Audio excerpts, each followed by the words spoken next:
Good morning friends. आज हम पढ़ रहे हैं कक्षा 10th का टॉपिक पढ़ रहे हैं what happen in reflex action. ठीक है, रिफ्लेक्स एक्शन जो होती है उससे कौन सी घटनाएं होती है, क्यों होती है, कैसे होती है, सारी चीज़ें हम पढ़ेंगे। और क्या होती है रिफ्लेक्स एक्शन। देखो, एक सिंपल सा वर्ड्स में मैं आपको बताना चाह रहा हूँ। ये 10th का टॉपिक है, कंट्रोल एंड कोऑर्डिनेशन। यदि किसी हॉट ऑब्जेक्ट पे यदि अपना जो होता है कोई सा बॉडी ऑर्गन यदि टच होता है तो अपन उसको इमीडिएटली रिमूव कर लेते हैं। ठीक है, यदि आप चल रहे हो कहीं से, अगर मान लो कोई नेल्स या फिर कुछ ऐसी नुकीली चीज़ें अगर आपकी बॉडी को टच करती है तो आप रिमूव कर लेते हो अपने बॉडी पार्ट्स को। तो ऐसे बहुत सारे एग्जाम्पल है। Reflex is a word we use very commonly. ठीक है, रिफ्लेक्स जो वर्ड होता है इसका हम वेरी कॉमनली सामान्यतः यूज़ करते हैं। व्हेन वी टॉक, हम इसके बारे में बात करेंगे अबाउट सम सडन एक्शन। ठीक है, जो हमारी बॉडी के अंदर जो सडन एक्शन होती है, मेनली जो अचानक होती है, is response to somethings in environment and we say I jumped out of the way and the बस रिफ्लेक्सली। ठीक है, मैं कूदा out of the way and बस रिफ्लेक्सली। फिर I pulled my hand back from the flame reflexively. मैंने जैसे जो फ्लेम थी उस फ्लेम के ऊपर हमारा जो होता है मेनली हाथ टच हुआ और उसको हमने इमिडिएटली रिमूव किया। आई वॉज सो हंग्री, मैं भूखा था।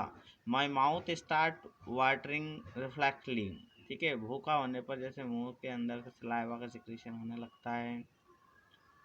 वाट एक्चुअली एंड डू मीन्स, इनका मतलब क्या है। A common ideal such example so that we do somethings without thinking about it. बिना सोचे समझे ये प्रोसेस हमारी बॉडी के अंदर होती है और अचानक होती है।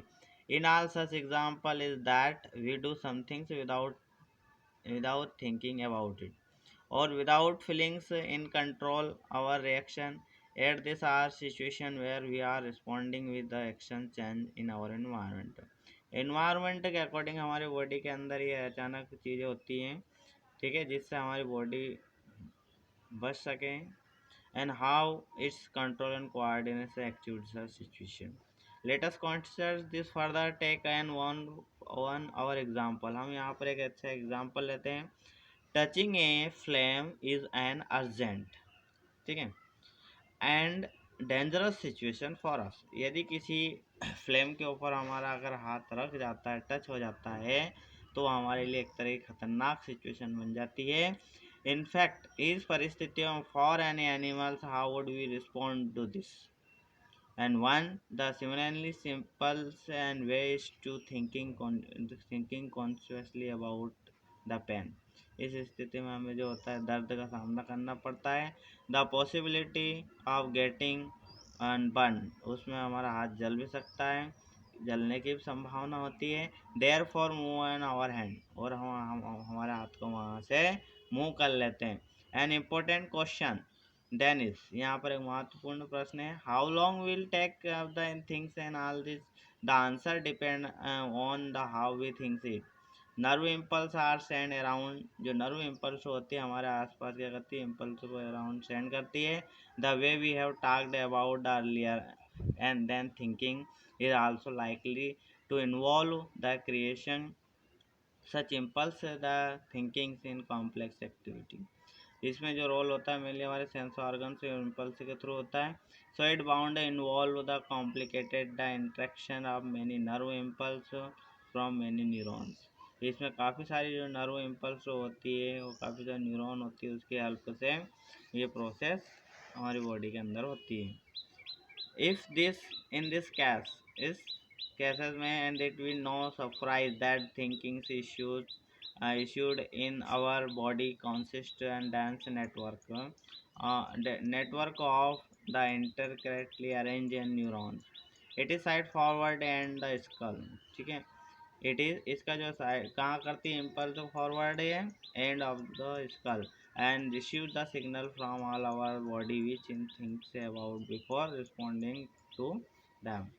Obviously, in order to receive the signals, the thinking part of the brain, जैसे हमारे ब्रेन में अलग अलग पार्ट होते हैं, इसमें एक थिंकिंग पार्ट होता है, must be connected nerve coming from the various part of the body. Similarly इससे जो शरीर के विभिन्न पार्ट से जो नर्व आती है उनसे मेनली कनेक्ट होता है। If this part of the brain to instruct, और जो ब्रेन का वो पार्ट होता है उन्हें आदेश या इंस्ट्रक्ट देता है, ठीक है, मसल्स टू मूव, ताकि वहाँ से हमारा मसल्स रिमूव हो जाए। And nerve must carry and this signals back to different part of the body.